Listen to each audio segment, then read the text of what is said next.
여러분, 우리는 한 주간 동안의 고난 주간을 보낸 후 부활하신 예수님을 예배하러 나왔습니다. 우리 옆에 계신 분들에게 이렇게 인사합시다. 예수님이 부활하셨습니다. 자, 시작. 예수님이 부활하셨습니다. 네, 또 다른 분에게 이렇게 고백하는 거예요. 예수 부활, 나의 부활. 시작. 예수 부활, 나의 부활. 네, 이 부활절이 왜 의미가 있냐면 예수님이 부활하셔서 행복하기도 하지만 또 예수님의 부활과 함께 우리도 부활할 것이기 때문에 그 부활이 나의 부활이기 때문에 믿습니까? 소리가 작으면 안 되는데 불안하네요. 자, 다시 예수님의 부활이 나의 부활이 될 줄 믿습니까? 네, 우리 애기도 잘하는데 열심히 하셔야 됩니다. 자, 예수님은 율법의 모든 진노와 저주를 짊어지시고 십자가에서 죽으셨습니다. 십자가의 사건은 여자의 후손과 뱀의 후손의 전쟁이었습니다. 사탄은 뱀의 후손인 유대인들을 동원하여 예수님을 십자가에 못 박았습니다. 사탄은 여자의 후손의 발꿈치를 무른 것입니다. 그러나 예수님이 부활하셔서 뱀의 머리를 깨뜨리셨습니다. 그래서 예수님의 부활로 사탄은 완전히 패배했고 그리스도께서는 승리하셨습니다. 그래서 우리는 사도신경에서 나는 그의 유일하신 아들 우리 주 예수 그리스도를 믿습니다. 사도신경은 우리 하이델베르그 교리문답에 읽으셔서 알겠지만 이 세 가지로 되어 있죠. 나는 전능하신 하나님 아버지를 믿는다. 나는 그의 유일하신 아들 예수님을 믿는다. 나는 성령님을 믿는다. 이렇게 세 개로 세 번역에서는 이제 구분을 해 두었거든요. 그래서 하나님을 믿고 예수님을 믿고 성령님을 믿고 그리고 그것이 다 12개로 나누어져 있어요. 지난번 12개로 제가 다 숫자를 붙여드렸는데 그 12개로 나누어져서 12고백이다 라고 할 정도로 하나하나가 다 하나님 앞에 드리는 고백이 담겨 있는 것이 사도신경입니다. 그래서 거기서 예수님을 믿는데 본디오 빌라도에게 고난을 받아 십자가에 못 박혀 죽으시고 장사된 지 사흘 만에 죽은 자 가운데서 다시 살아나셨으며 이렇게 고백을 하는 것입니다. 오늘은 우리가 믿는 이 부활절 복음을 선포하도록 하겠습니다. 그래서 오늘 제가 전할 하나님의 말씀의 주제는 우리 주보를 보시면 주보 안쪽에 오늘의 말씀, 설교 말씀의 주제가 나와 있습니다. 우리 함께 한번 읽어보겠습니다. 시작. 빈 무덤과 놓여진 세마포는 예수님의 대속의 죽음과 부활을 증거한다.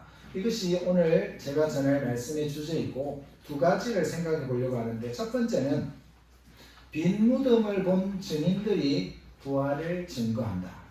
그리고 놓여진 세마포는 예수님의 대속과 부활을 증거한다. 이 두 가지를 함께 사례대로 살펴보려고 합니다. 첫 번째로 빈 무덤을 본 증인들이 부활을 증거합니다. 여러분, 막달라 마리아는 안식 후 첫날 아직 어두울 때 무덤에 갔습니다. 그런데 무덤이 비어 있는 것을 보았습니다. 무덤이 비었다는 충격적인 소식을 제자들에게 말하였습니다. 그 말을 들은 베드로와 다른 제자, 여기 성경에 보면 요한복음의 20장에 다른 제자라고 되어 있는 것은 요한을 가리키는 겁니다. 그래서 자기 자신이 요한복음을 적으면서 자신의 이름을 넣지 않고 다른 제자, 예수님의 사랑하시는 제자 이런 식으로 자신의 이름을 빼고 그렇게 표현하고 있습니다. 그래서 베드로와 요한이 무덤으로 달려갔습니다. 여기서 달려갔다라는 말은 미완료예요. 미완료라는 말이 무슨 완료가 안 됐다는 거죠.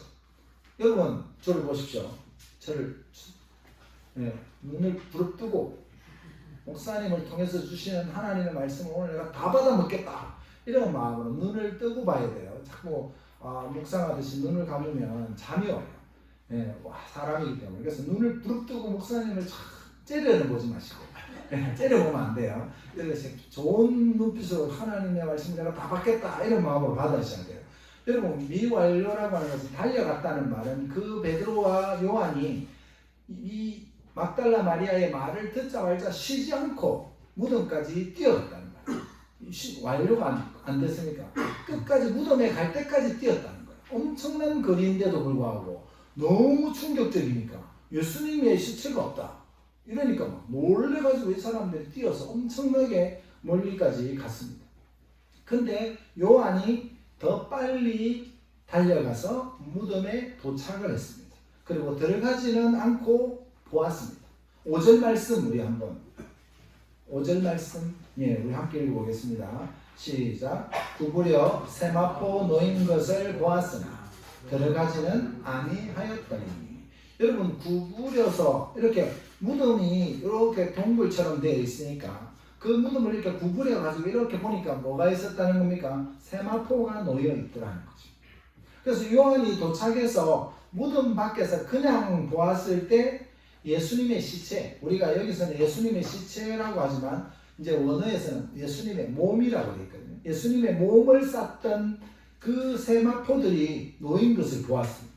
여러분 요한은 무덤 안을 이렇게 보았을 때 세마포가 그대로 이렇게 있는 거예요. 그래서 예수님의 시체가 그대로 있다고 생각을 했을 수도 있습니다. 근데 예수님의 장례식은 유대인의 장례법대로 예수님의 시체를 그 향품과 함께 세마포로 쌌습니다.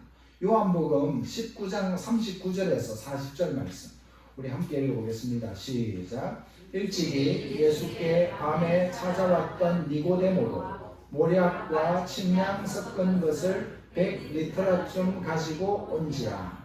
이에 예수의 시체를 가져다가 유대인의 장례법대로 그 향품과 함께 세마포로 쌌더라. 이렇게 성경은 말하고 있습니다. 예수님을 찾아왔는 니고데모를 표현할 때 성경은 어떻게 표현하고 있습니까? 일찍이 예수께 밤에 찾아왔던 요한복음 3장에 나오는 그 니고데모다라고 하는 것을 말씀해 주고 있습니다. 니고데모가 모략과 침향 섞은 것을 100리터라쯤 가지고 왔습니다. 여러분 100리터라는 로마의 근으로 계산을 하면 한 100근 정도 됩니다. 100근. 여러분 고기는 한 근에 몇 g입니까? 600g이죠. 너무 잘 아시네요. 네, 고기는 600g인데 이 근은 그 종류에 따라서 무게를 다르게 합니다. 고기는 600g이지만 향품은 다른데 로마에서 향품의 무게를 잴 때는 한 근에는 327.45g이에요. 그럼 327.45g. 이 고기보다 절반 정도밖에 안 되는 거죠. 그 정도가 한 근이라고, 향품은 한 근이라고 말합니다. 그러면 이것을 100근으로 계산해서 무게에 저울에 달아보면 35kg이 나옵니다. 35kg이라니까 잘 모르시겠죠? 제가 70kg 정도 되니까 70 조금 넘습니다. 예, 그러니까 나이가 70이 아니고 오해하지만 70 넘었다고 나이가 아니고 몸무게가 70이 조금 제 절반쯤 되는 양이라고 보시면 돼요. 무슨 말인지 아시겠어요? 얘가 쏙쏙 돼. 상반신만 이렇게 보면 이게 35kg 정도 된다. 이렇게 보시면 됩니다. 그러니까 엄청나게 양이 많은 거죠. 적은 양이 아닙니다. 그러니까 이 양을 가지고서 이스라엘은 기온이 높은 지역이기 때문에 시체의 부패가 아주 빨라서 이런 향품들을 대량으로 사용을 합니다. 이런 향품들은 또 당시에 수입을 해야 되거든요. 그래서 니고데모는 상당한 값을 예수님을 위해서 지불을 했습니다. 니고데모가 밤에 예수님을 찾아가고 예수님의 말씀을 알아듣지 못해서 네가 선생으로서 그것도 모르느냐라는 소리를 들었지만 니고데모 마음에 예수님에 대한 마음이 있었다는 것을 이것을 통해서 보여주는 거예요. 돌아가신 분에게 물질적으로 이렇게 상당한 금액, 엄청나게 비싼 것을 예수님께 드린다는 것은 마음의 표현이라는 거죠. 그래서 우리나라 말에도 무슨 말이 있습니까? 마음이 있는 곳에 물질이 있는 곳에 마음이 있는데 거꾸로 될 뻔했네요. 네. 아무도 반론을 안 하셔가지고 잘 듣고 있는 거 맞습니까? 네, 잘 듣고 있어야 돼요. 물질이 있는 곳에 마음이 있다. 이렇게 하는 거예요. 제가 테스트 하려고 그런 거예요. 자, 그래서 물질이 있는 곳에 마음이 있는 거예요. 그 마음이 있는 거죠. 마음이 있는 만큼 물질 사람에게 베풀게 되는 것입니다. 이렇게 향품과 함께 세마포로 싸게 되면 이 향품과 함께 이제 몸에 이렇게 발라가지고 이게 지금 액체가 아니고 고체 형식의 향품이기 때문에 이렇게 몸에 이렇게 바르면 발라서 세마포를 싸게 되면은 마르고 나면 세마포 모양 그대로 시체를 쌌던 모양 그대로 남아 있는 거예요. 형체가 굳으면 형체가 그대로 남아 있습니다. 그래서 먼저 도착했던 요한이 무덤 안을 이렇게 구부려서 이렇게 보니까 세마포 모양 그대로 있는 거예요. 그러니까 예수님의 시체가 세마포 속에 있으니까 시체가 저기 들어있나? 이렇게 생각하고 들어가지는 않았습니다. 그리고 뒤따라온 베드로가 무덤 안으로 이제 들어갔습니다. 베드로는 또 좀 이렇게 다혈질이잖아요. 빡 들어가가지고 바로 오자마자 지체하지 않고 무덤에 들어가서 보니까 예수님의 시체가 없는 거죠. 여기서 보십시오. 주보에도 제가 소개해주고 있지만 요한이 보았다고 하는 단어, 보다라고 하는 단어와 베드로가 보다라고 하는 단어가 다릅니다. 그러니까 여기서 요한은 여기 표현에 주보에 보시면 제가 실어놨는데 블레페이라고 하는 단어를 쓰는데 대충 그냥 헐깃 보다 그냥 이렇게 헐깃 이렇게 무덤이 아니니까 이렇게 그냥 본 거예요. 근데 베드로가 보다는 말은 주의 깊게 보다 이런 뜻입니다. 그러니까 주의 깊게 들어가가지고 예수님의 세마포 속의 모습을 보고 그 다음에 수건이 놓여있는 것도 보고 주의 깊게 살펴봤다는 거. 그러니까 뜻이 완전히 다르죠. 제가 만약에 요한처럼 여러분들 얼굴을 그냥 본다, 여러분 얼굴 본다 이러면 이렇게 표현합니다. 얼굴을 보니, 이렇게 얼굴을 보니 할 때 어떻게 하십니까? 그냥 얼굴을 이렇게 대충 보면 얼굴을 보니 하면서 뭐 갖다가 이렇게 보진 않잖아요. 그냥 얼굴을 헐깃 보는 거예요. 근데 이렇게 하면 요한처럼 보는 겁니다. 얼굴을 이렇게 보니까 다들 표정이 좋습니다. 네, 이런 거죠. 근데 베드로처럼 만약에 여러분의 얼굴을 보면 여러분들의 얼굴을 주의 깊게 보고 자세히 살펴보는 거예요. 점도 보이고 이제 막 얼굴에서 막 이런 것들이 그리고 또 막 얼굴을 보니까 예쁨도 보이고 다들 인정을 안 하시지만 네. 그래서 다 예뻐 보이는 거예요. 예수님 안에 있는 여러분은 다 예쁜 분들입니다. 그래서 제가 요한처럼 여러분들을 보는 것과 베드로처럼 보는 것이 다르다라는 것을 설명해 드리는 겁니다. 6절과 7절 말씀, 오늘 본문의 6절과 7절 말씀 읽어보겠습니다. 시작. 시몬 베드로는 따라와서 무덤에 들어가 보니 세마포가 놓였고 또 머리를 쌌던 수건은 세마포와 함께 놓이지 않고 딴 곳에 쌌던 대로 놓여 있더라. 이렇게 했습니다. 그리고 베드로가 무덤에 들어가서 자세히 살펴보니까 세마포와 수건이 함께 놓여있지 않고 딴 곳에 있다는 거예요. 그리고 쌌던 대로 놓여 있는 것을 보았습니다. 여러분 수건을 쌌던 대로 놓여 있다는 게 뭐냐면 머리 수건은 보통 이렇게 우리는 접어 놓잖아요. 근데 이스라엘에서는 처음에 이 수건을 팔 때는 돌돌돌 이렇게 동그랗게 말아놔요. 그러니까 돌돌돌 동그랗게 말아놨더라는 거죠. 그 후에 요한은 들어와서 보고 믿었다고 했습니다. 8절 말씀. 자, 시작. 그때에 먼저 왔던 그 다른 제자도 들어가 보고 믿더라. 여러분, 빈 무덤에서 베드로와 요한이 증거하는 것은 예수님을 쌌던 세마포의 형체는 그대로 있고 몸만 빠져나왔고. 신기하지 않습니까? 세마포로 향품을 발라가지고 예수님의 시체를 싸서 이렇게 무덤에 누웠는데 세마포를 쌌으면 어떻게 해야 되느냐, 이걸 찢거나 풀어줘야만 사람이 나올 수 있거든요. 살아났다 하더라도. 근데 세마포 형체는 그대로 누워있는데 몸만 없어진 거예요. 예수님이 부활하신 거죠. 여러분 부활을 그냥 예수님은 살아나셨구나 이렇게 생각하지 마시고 예수님이 이렇게 형체가 쌓여있는 세마포 모양은 그대로 있는데 예수님의 몸만 싹 빠져나왔구나 이렇게 알고 계셔야 돼요. 그 수건은 원래처럼 똘똘똘 말아서 옆에 다른 곳에 있더라는 거죠. 만일 예수님의 시체를 누가 훔쳐갔다면 예수님 당시에 이 세마포는 엄청 비싼 거거든요. 그러면 이 세마포 통째로 그 시체를 통째로 가지고 갔을 겁니다. 그런데 가져가지 않고 예수님의 몸은 없어졌는데 세마포는 그대로 남아있는 것이죠.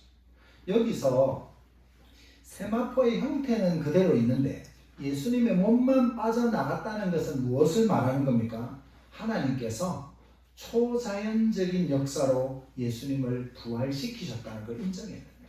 도저히 사람이 살아났다 해도 이 지금 향품으로 딱딱하게 굳어가지고 지금 틀을 만들어 놨기 때문에 거기서 빠져나오려면 누군가가 도와줘서 그것을 풀고 찢고 이렇게 해서 빼내야 되는데 예수님을 만약에 근데 예수님은 형체는 그대로인데 몸만 싹 부활하셨죠. 근데 이건 하나님이 하신 일이다라고 인정할 수밖에 없는 것입니다. 그래서 처음 빈 무덤을 보았던 이 베드로와 요한 두 증인을 통해서 예수님이 부활하셨다는 것을 증거하고 있습니다. 유대인들도 뭐라고 했습니까? 두세 증인을 세워야 되잖아요. 증거를 하려면. 그래서 예수님도 요한과 베드로를 증인으로 세워서 예수님의 부활을 증거하는 것입니다. 두 번째로 놓여있는 세마포는 예수님의 대속이라는 말은 죄를 대신 속한다는 거거든요. 대속과 부활을 증거합니다. 그러면 우리는 여기서 한 가지를 더 생각해요. 자, 저를 한번 보세요. 한 가지를 더 생각해야 되는 중요한 게 부활절 되면 그냥 다 아시는 말씀이다 이렇게 듣지 마시고 잘 들어보세요. 예수님이 부활하실 때 천사들이 부활하신 다음에 몸이 빠져나갔더라도 예수님의 몸이 부활해서 빠져나갔더라도 그 세마포와 그것을 무덤에서 그냥 다 치우면 되잖아요. 근데 왜 성경에는 이 세마포를 그대로 남겨놓았다고 말하고 있습니까? 이것의 의미를 이해하기 위해서 구약 성경에서 말씀하는 세마포의 의미를 살펴봐야 됩니다. 여러분 구약 성경에서 세마포는 제사장이 입었던 옷입니다. 레위기 16장 4절 말씀 우리 천천히 한번 함께 읽어보겠습니다. 시작. 거룩한 세마포 속옷을 입으며 세마포 속바지를 몸에 입고 세마포 띠를 띠며 세마포 관을 쓸지니 이것들은 거룩한 옷이라 물로 그의 몸을 씻고 입을 것이며 여기서 세마포 속옷을 만들고 옷을 만들어라 이렇게 말하고 있습니다. 여러분 제사장은 세마포로 속옷과 속바지와 띠와 관을 만들어 입었습니다. 그리고 그 위에 이제 세마포로 속옷을 입고 그 위에 여러 가지 보석이 달려 있는 화려하고 멋진 겉옷 그리고 에봇을 입습니다. 에봇은 조끼같이 이렇게 딱 걸쳐서 입는 것이죠. 그런데 1년에 한 번 대속죄일이 되면 대제사장은 이 화려한 에봇과 겉옷을 벗어야 됩니다. 그리고 거룩한 세마포로 옷을 만들어 입고 하나님께 나아갑니다. 여러분 이스라엘은 1년에 한 번 대속죄일이 되면 백성들의 모든 죄를 대신해서 대제사장이 하나님께 나아가서 제사를 드리고 속죄함을 받는 그런 시간이 있습니다. 그런데 여러분 대제사장이 왜 1년에 한 번 속죄일에 이런 옷을 입어야 합니까? 여러분 대제사장이 에봇 입고 원래대로 하면 이 속옷 입고 그 위에 겉옷 입고 에봇 입고 이렇게 하나님께 나아갈 수 있습니다. 근데 1년에 한 번은 다 화려한 옷을 벗어놓고 세마포만 입고 하나님께 나아가야 됩니다. 왜 그렇게 해야 됩니까? 그것은 우리가 범죄했기 때문이었어요. 우리의 죄를 대신해서 하나님께 나아가기 때문에 그렇습니다. 그래서 대제사장이 입은 이 세마포 옷은 잘 들으십시오. 하나님께 범죄한 자는 이 대제사장이 화려한 옷을 벗고 세마포로만 옷 입고 겸손하게 하나님 앞에 나아가는 그 모습은 하나님께 범죄한 자는 천국의 모든 영광을 잃어버린다는 것을 상징적으로 보여줍니다. 천국 영광 없다는 거예요. 범죄한 사람에게. 그래서 하나님께서 범죄한 자들을 대신해서 그 화려한 옷을 벗어놓고 세마포를 입고 하나님 앞에 나아가서 백성들의 죄를 우리의 죄 때문에 대제사장은 그렇게 옷을 입고 나아가는 것입니다. 천국의 영광이 없습니다. 하나님께 범죄하고 하나님의 영광을 누리겠다고 하는 착각을 하시면 안 됩니다. 우리는 하나님 앞에 항상 회개하고 정결한 삶을 살기 위해서 말씀과 함께 동행하는 삶을 살아야 됩니다. 여러분, 대제사장은 자신의 죄를 위해 수송아지를 죽여서 속죄소, 이 속죄소라고 하는 것은 언약궤가 이렇게 있거든요. 관처럼 언약궤가 이렇게 해서 그 뚜껑, 그리고 그 덮개, 그것을 속죄소, 죄를 속하는 장소다. 속죄소라고 부르는 거예요. 거기에 앞에 이 피를 뿌립니다. 대제사장이 먼저 속죄를 받아야 돼요. 먼저 죄사함을 받아야 됩니다. 그런 다음에 염소를 2마리 준비하는데 한 마리는 잡아서 백성들의 죄를 대속해서 하나님 앞에 뿌립니다. 그리고 또 한 마리의 염소, 남겨진 한 마리의 염소는 이 염소에게 2손으로 안수를 합니다.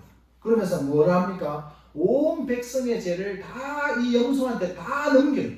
염소가 얼마나 억울하겠습니까? 저는 지은 게 없는데 갑자기 인간들이 와가지고 막 안수하면서 이 염소에게 우리 모든 백성의 죄를 다 보냅니다 하면서 갑자기 죄를 뒤집어 쓰고 지금 염소는 광야로 쫓겨나는 거예요. 그러면 여러분, 이 광야로 보내는 이 절차를 하나님께서 우리에게 말씀해 주고 있습니다. 자, 레위기 16장 21절 말씀. 레위기 16장 21절 말씀 함께 읽겠습니다. 시작. 아론은 그의 2손으로 살아있는 염소의 머리에 안수하여 이스라엘 자손의 모든 불의와 그 범한 모든 죄를 알고 그 죄를 염소의 머리에 두어 미리 정한 사람에게 맡겨 광야로 보낼지니. 여러분, 이 염소를 아사셀 염소라고 성경은 표현하고 있습니다. 아사셀 염소. 이것을 광야로 보내는 이유가 뭡니까? 여러분, 광야에 보내면 사나운 짐승들과 이런 것들이 있기 때문에 염소가 혼자서 살아가지를 못합니다. 결국은 염소를 풀어놓으면, 아사셀 염소를 풀어놓게 되면 짐승들에게 찢기고 넘어지고 자빠지고 하면서 완전히 만신창이 되어 죽어갑니다. 그렇게 하는 이유가 무엇입니까? 아사셀의 염소를 광야로 쫓아내는 이유는 우리가 또 기억해야 될 것은 세마포를 입은 이유가 하나님의 영광을 범죄한 사람은 하늘나라의 영광을 잃어버린다는 것을 보여준다면, 이 아사셀의 염소는 우리 가운데 죄를 범한 자는, 하나님께 죄를 범한 자는 하나님의 백성 가운데 살 수 없다는 걸 보여준 거예요. 그 쫓아내는 거예요. 모든 백성의 죄를 대신해서 쫓겨내는 거죠. 여러분, 우리가 하나님 나라에 갔을 때 우리가 범죄한 상태로 하나님 나라의 백성들과 함께 할 수 있습니까? 없습니다. 그래서 우리는 범죄하면 빨리 회개하고 하나님께 용서를 구해야 됩니다. 여러분, 하나님의 백성 가운데 살기 위해서, 우리가 천국에서 살기 위해서 이렇게 열심히 믿음으로 살아가는데 마지막 순간에 누리지 못한다면 그것만큼 비참한 삶이 어디 있겠습니까? 그리고 백성들의 죄를 모두 대속한 후에 이제 회막, 오늘 본문에서 지성소에 들어갈 때 입었던 세마포 옷을 벗어놓고 나옵니다. 우리 레위기 16장 23절 말씀 시작. 아론은 회막에 들어가서 지성소에 들어갈 때에 입었던 세마포 옷을 벗어 거기 두고, 이 말은 지성소에 그 옷을 벗어두고 나온다는 말이에요. 여러분, 예수님께서 무덤에 남겨놓은 이 세마포의 의미가 뭔지 좀 이해가 되십니까? 장래 좋은 일의 대제사장으로 오신 예수님께서, 우리의 대제사장은 예수님이시거든요. 예수님께서 세마포 옷을 입으시고 우리의 모든 죄를 대속하셨습니다. 무덤에서 모든 죄를 다 대속하셨습니다. 구약의 대제사장이 백성들의 죄를 대속한 후에 세마포 옷을 벗어놓고 나오는 것처럼 대제사장이신 예수님은 무덤에서 우리의 죄를 대속하신 후에 세마포를 남겨놓고 나오신 것입니다. 이것은 구약을 완성하시는 것이죠. 예수님께서 세마포를 놓아두신 것은 구약의 모든 제사를 자신이, 예수님이 성취하셨고 대속 사역을 온전히 이루셨음을 보여주는 것입니다. 그래서 무덤에 놓여진 이 세마포는 예수님의 대속과 부활을 증거하고 있는 것입니다. 여러분, 예수님은 죄와 사망의 세마포를 벗어놓고 부활하셔서 속죄의 사역을 완성하셨습니다. 이제 예수님은 죄와 사망의 세마포가 아닌 하늘의 영광과 존귀로 가득한 새 옷을 입으셨습니다. 부활하신 예수님은 하늘 보좌 우편에서 존귀와 영광의 옷을 입으시고 존귀와 영광의 옷을 입으시고 이 세상을 다스리고 계십니다. 그래서 온 세상의 주인으로서 다스리시는 그 부활하신 예수님을 믿으시기 바랍니다. 예수님을 믿지 않고 예수님이 부활하신 것을 믿지 않고 거부한 자들은 그분을 보게 될 날이 올 것입니다. 그래서 요한계시록 1장 7절 말씀 보십시오. 시작. 볼지어다 그가 구름을 타고 오시리라. 각 사람의 눈이 그를 보겠고 그를 찌른 자들도 볼 것이요 땅에 있는 모든 족속이 그로 말미암아 애곡하리니 그러하리라. 아멘. 여러분, 예수님을 볼 때가 오는데 마지막 순간에 그 예수님을 거부했던 사람들, 예수님을 찌르고 죽였던 사람들 중 다 예수님을 보고 애곡하며 눈물을 흘리며 후회할 날이 온다는 것입니다. 그래서 예수님을 믿으시기 바랍니다. 예수님을 믿지 않으면 마지막 순간에 후회합니다. 그것을 꼭 봐야 아느냐? 그렇게 생각하면 가장 어리석은 사람이 되는 거죠. 꼭 보고 믿습니까? 우리가 모든 걸 보고 믿습니까? 세균이 있는 것은 눈에 보입니까? 만원경으로, 현미경으로 보니까 보인다 이렇게 말하겠습니까? 보이지 않아도 하나님께서 살아계신 것이 느껴지는 것이 우리의 마음이고 우리의 믿음이고 살아계신 하나님께서 우리를 이끌고 계신다는 것을 느끼며 동행하는 것이 그게 영과 혼과 이곳으로 이끌림을 받는 그런 존재들 아닙니까? 그래서 우리는 마지막 순간에 주님을 찌른 자들이 그들의 심판을 받는 것을 보게 될 것이고 우리는 부활하신 그리스도와 함께 영광의 자리로 들어가게 될 것입니다. 사랑하는 성도 여러분, 예수님이 누우셨던 빈 무덤을 확인한 제자들은 부활의 증인이 되었습니다. 또한 놓여진 세마포는 예수님의 대속과 부활을 증거합니다. 예수님은 부활하셨습니다.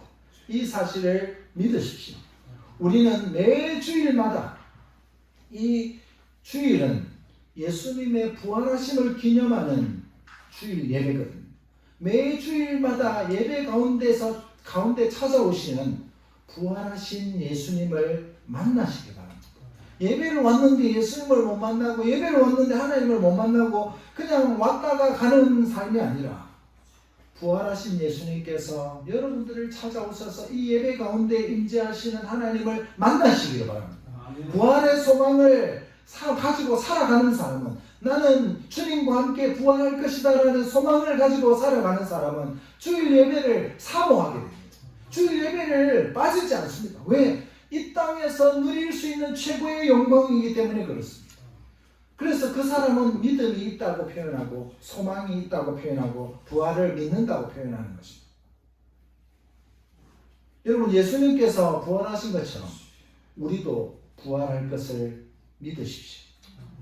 부활하신 예수님을 믿고 부활의 소망을 가지고 살아가는 여러분 되시기를 주 예수 그리스도의 이름으로 축복합니다. 아멘. 기도하겠습니다.